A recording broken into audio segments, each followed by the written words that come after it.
ప్రకాశం జిల్లా ఎర్రగొండపాలెం నియోజకవర్గం ఎమ్మెల్యే అయినటువంటి తాడిపత్రి చంద్రశేఖర్ గారు ఏదైతే పవన్ కళ్యాణ్ గారు జనసేన పార్టీ అధినేత రాష్ట్ర ఉప ముఖ్యమంత్రి వర్యులు పవన్ కళ్యాణ్ గారిని ఉద్దేశిస్తూ పిచ్చి పిచ్చి ప్రేలాపనలు పిచ్చి పిచ్చి మాటలు మాట్లాడుతున్నారు.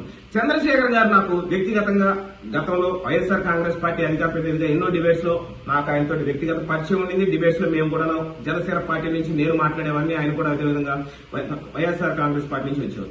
ఆయన మీద నాకు కొంచెం సదాభిప్రాయం ఉండేది. ఎందుకంటే కంటెంట్ తో వస్తాడు, ఆయనతో పాటు డిబేట్కి వెళ్ళేటప్పుడు ఖచ్చితంగా నేను కూడా ఎంతో ప్రిపేర్ అయ్యేవాడిని. ఈ రోజు నాకు జగన్ ఏదైతే ఆయన 2024 ఎన్నికల్లో ఎమ్మెల్యేగా గెలిచిన తర్వాత ఏ విధమైనటువంటి భాషను మాట్లాడుతున్నాడంటే, జగన్మోహన్ రెడ్డి గారి రాజారెడ్డి రాజ్యాంగం ఏదైతే ఉంటుందో ఆ పార్టీలో అందులో ఒక పురాణం ఉంటుంది.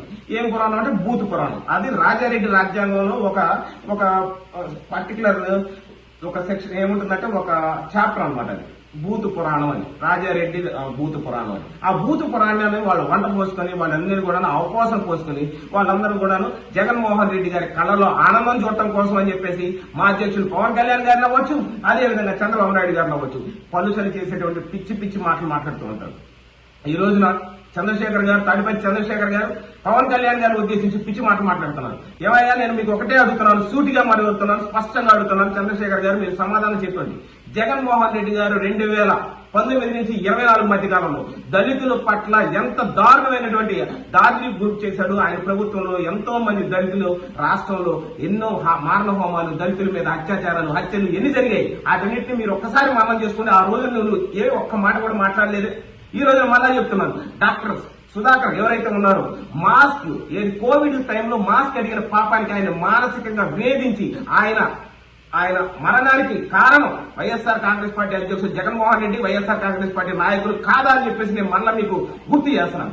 అదేవిధంగా మళ్ళా చెప్తున్నాను చూడండి, ఎవరైతే వైఎస్ఆర్ కాంగ్రెస్ పార్టీకి సంబంధించినటువంటి ఎమ్మెల్సీ అనంతబాబు అని ఉన్నాడు, అనంతబాబు ఏం చేశాడంటే వారి యొక్క డ్రైవర్ ఎవరైతే ఉన్నాడో సుబ్రహ్మణ్యం అని చెప్పి ఒక దళిత డ్రైవర్ సుబ్రహ్మణ్యాన్ని అత్యంత పాశవికంగా దారుణంగా హత్య చేసి వారి ఇంటికి ఆయన డోర్ డెలివరీ చేశాడు. ఆ రోజున ఉన్నటువంటి పరిస్థితుల్లో వైఎస్ఆర్ కాంగ్రెస్ పార్టీ నాయకుడు జగన్మోహన్ రెడ్డి ఇచ్చిన స్టేట్మెంట్ ఏంటి, ఆయన పార్టీ నుంచి పక్కన పెట్టా సస్పెండ్ చేశాము. ఆయన తీసుకొచ్చి ఈ రోజు పక్కలో పెట్టుకున్నటువంటి జగన్మోహన్ రెడ్డికి మీకు ఆయన గురించి పొగుడుతున్నాం, మీకు అందరికి సిగ్గు లేదా అని చెప్పేసి నేను ఈ రోజు మిమ్మల్ని గంట పరంగా మళ్ళీ మీకు చెప్తున్నాను కదా, మిమ్మల్ని ప్రశ్నిస్తున్నవే కాదు, మీకు మళ్ళీ బుద్ధి తెచ్చుకోండి అని చెప్పేసి మీకు చెప్తున్నాను, మరణం చేసుకోండి అని చెప్పేసి, ఎక్కడైనా బుద్ధి మరణం తెచ్చుకోండి అని సిగ్గు తెచ్చుకోండి అని చెప్పి చెప్తున్నాను. ఈ రోజున కూడా మళ్ళీ చెప్తున్నాను, 2024లో జరిగినటువంటి ఎన్నికలు దళితుల ఆత్మగౌరవానికి జగన్మోహన్ రెడ్డి అహంకారానికి జరిగినటువంటి పోరాటంలో ఈ రోజు దళితుల ఆత్మగౌరవం గెలిచింది, ఆంధ్ర ప్రజల ఆత్మగౌరవం గెలిచింది. అది మీరు మీకు మళ్ళా గుర్తు చేస్తున్నారు. జగన్మోహన్ రెడ్డి అహంకారం దిగేంత వరకు రాష్ట్ర ప్రజలు మీకు బుద్ధి చెప్తూనే ఉంటారు. వైఎస్ఆర్ కాంగ్రెస్ పార్టీలో ఉన్నటువంటి నాయకులు కొడాలి నాని గారు అవ్వచ్చు, పేరు నాని కావచ్చు, అంబటి రాంబాబు గారు అవ్వచ్చు, మీరు అవ్వచ్చు, ఎవరైనా సరే ఇటువంటి పిచ్చి ప్రలాపనలు మానేంత వరకు కూడా ప్రజలు మిమ్మల్ని చెప్పులతోటి రాళ్లతోటి రాష్ట్రం నుంచి తరిమి కొడతారు. కేవలం ఓడతారే కదండి, ప్రజలందరూ కూడా చిత్కారానికి మీరు పోయారు. మీ భాష మీరు మాట్లాడుతున్న భాష ఎంత దారుణమైన భాష. ప్రజలు అందుకే మిమ్మల్ని చిత్కరించుకున్నారు, చిత్కరించారు. మిమ్మల్ని చంద్రశేఖర్ గారు ఎమ్మెల్యేగా తొలిసారి మీకు అవకాశాన్ని ప్రజలు మీకు పట్టం కట్టారు. ఒకసారి ఎమ్మెల్యేగా మీకు అవకాశం ఇస్తే ఎమ్మెల్యేగా ఎందుకు ఉండాలండి? మీరు శాసనసభలోకి వెళ్లి ప్రజా సమస్యల మీద పోరాటం చేయాలి. ప్రతిపక్షంలో ఉన్నామో లేకపోతే ప్రతిపక్ష హోదా లేనటువంటి వ్యక్తిగా ఎమ్మెల్యేగా వచ్చినా సరే ఆ పార్టీ నుంచి ప్రాతినిధ్యం వహిస్తూ అసెంబ్లీలోకి వచ్చిన సమయంలో మీరు మీ నియోజకవర్గం ఎర్రగొండపాలెం ప్రాంత నియోజకవర్గం వాసుల సమస్యల గురించి అసెంబ్లీకి వచ్చి చర్చించాల్సింది పోయి మీరేం చేస్తున్నారు? ఈ రోజు పవన్ కళ్యాణ్ గారి గురించి 4 మాటలు మాట్లాడితే జగన్మోహన్ రెడ్డి కళ్ళల్లో ఆనందం చూద్దాం అనేటువంటి లక్ష్యంతో ఏదో పిచ్చి మాటలు మాట్లాడుతూ ఉన్నారు. ఇటువంటి పిచ్చి పిచ్చి ప్రేలాపనలు మీరు ఇక్కడి నుంచి ఎప్పుడు చేయకండి. ఎందుకంటే అసెంబ్లీ కూడా రాకుండా మీ నాయకుడు జగన్మోహన్ రెడ్డి గారు అవ్వచ్చు, మీతో ఆయనతో పాటు గెలిచిన మీలాంటి 10 మంది అవ్వచ్చు, మీరు ఏదో మొహం చల్లేసి తిరుగుతున్నారు. కేవలం మమ్మల్ని ఏదో మా అధ్యక్షుడు పవన్ కళ్యాణ్ గారి మీద, అదేవిధంగా చంద్రబాబు నాయుడు గారి మీద అక్కసుతో భరించలేక ఆయన జగన్మోహన్ రెడ్డి గారి కళ్ళల్లో ఆనందం చూడటం కోసం ఇటువంటి మాటలు మాట్లాడితే ప్రజలు హర్షించే సమస్య లేదండి. ఇంకొక మాట చెప్తున్నాను, ఏమండి, జగన్మోహన్ రెడ్డి గారి ప్రభుత్వంలో దళితులకు ఏదైతే ఎస్సీ సప్లాన్ నిధులు ఉంటాయో అందులో 28,147 కోట్ల రూపాయలు సప్లాన్ నిధులను డైవర్ట్ చేసి నవరత్నాల రూపంలో జనాలందరికీ కూడా తాయిలాలుగా పంచిపెట్టినప్పుడు నోట్లో ఏం పెట్టుకున్నారు?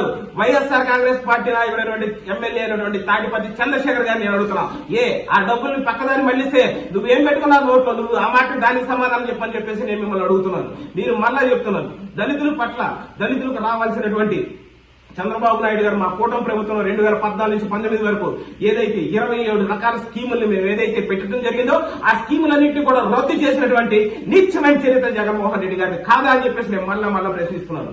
జగన్మోహన్ రెడ్డి గారిని మీరు మళ్ళా వంత పడుతున్నాయి. ఈ రోజు దళితులందరి పట్ల ఆయన ఏదో పెద్దన్న ఈ అన్న అంటారు. దళితుల పట్ల పెద్దలు కాదండి, దళితుల పట్ల పడినటువంటి రావందు జగన్మోహన్ రెడ్డి అని చెప్పేసి మళ్ళా చెప్తున్నాను. పవన్ కళ్యాణ్ గారు, మా నాయకుడు పవన్ కళ్యాణ్ గారు ఈరోజు దళితులకి పవన్ కళ్యాణ్ గారు పెద్దన్నగా ఈ రోజు ముందుకు వచ్చారు. రాష్ట్ర ప్రజలందరూ కూడా అండగా ఉన్నాడు. అందరినీ కూడా మాకు కులం, మతం, ప్రాంతం ఏ విధమైనటువంటి తారతమ్యాలు లేకుండా అన్ని సామాజిక వర్గాన్ని, అన్ని ప్రాంతాలను కూడా అభివృద్ధి పదం వైపు నడిపించేటువంటి లక్ష్యంతో మా కూటమి ప్రభుత్వం ఈ రోజు ముందుకెళ్తుంది, పరిగెత్తిస్తామండి అభివృద్ధి వైపు. రాష్ట్ర ప్రజలందరూ కూడా ఈ రోజు ఎంతో ఆనందంతో ఉన్నారు. మీరు మళ్ళా వాటిని భరించలేక ఈ విధమైనటువంటి మాటలు మాట్లాడితే ఖబర్దార్ మళ్ళా చెప్తున్నాను చూడండి. పిచ్చి పిచ్చి ప్రేరేపణలు వైఎస్ఆర్ కాంగ్రెస్ పార్టీ నాయకులు కావచ్చు, ఎవరైతే తాడిపత్రి చంద్రశేఖర్ గారు ఉన్నారో ఇటువంటి మీ కార్యకర్తల దగ్గర జగన్మోహన్ రెడ్డి గారి పుట్టినరోజు వేడుకలో వారిని ఉత్సాహపరుద్దామని చెప్పేసి ఈ విధమైనటువంటి భాష మీరు మాట్లాడితే మరొకసారి చెప్తున్నాను చూడు, ఇటువంటి పునరావృతం అవ్వకుండా చూడాలని చెప్పేసి మీకు మళ్ళా చెప్తున్నాను. ఇటువంటివి వాటిని వర్తించుకోవాలి. మీకు ఏదైనా సమస్యలు ఉన్నాయా? మీ నియోజకవర్గం ఎర్రగొండపాలెం నియోజకవర్గ ప్రజలకి ఏదైనటువంటి మౌలిక సదుపాయాలు లేకపోతే మీ నియోజకవర్గానికి ఏమన్నా నిధులు కావాలా రండి. ఖచ్చితంగా మా నాయకుడు ఉప ముఖ్యమంత్రి పవన్ కళ్యాణ్ గారి దగ్గర మిమ్మల్ని తీసుకెళ్తాం. మీ నియోజకవర్గానికి కావాల్సినటువంటి నిధులు, ప్రజల సమస్యల గురించి తీసుకురండి.